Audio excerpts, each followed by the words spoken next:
I was looking for a new jacket, so I decided to visit a clothing store in the mall. When I arrived, I saw many jackets on display. I liked a red jacket and wanted to know more about it. I picked up the jacket and walked to the cashier. The cashier was busy organizing clothes but smiled when I approached. I asked, "Hello, can you tell me how much this jacket costs?" The cashier replied, "Sure, this jacket is $45. I thought the jacket looked nice and the price was reasonable. I decided to buy it.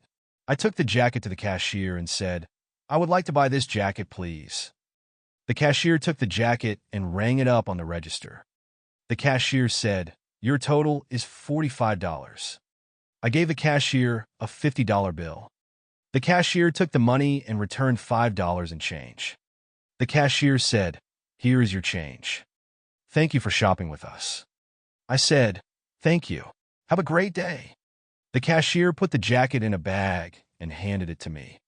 I took the bag, smiled, and said, "You too. Goodbye." I left the store with my new jacket and felt happy with my purchase. I look forward to wearing it.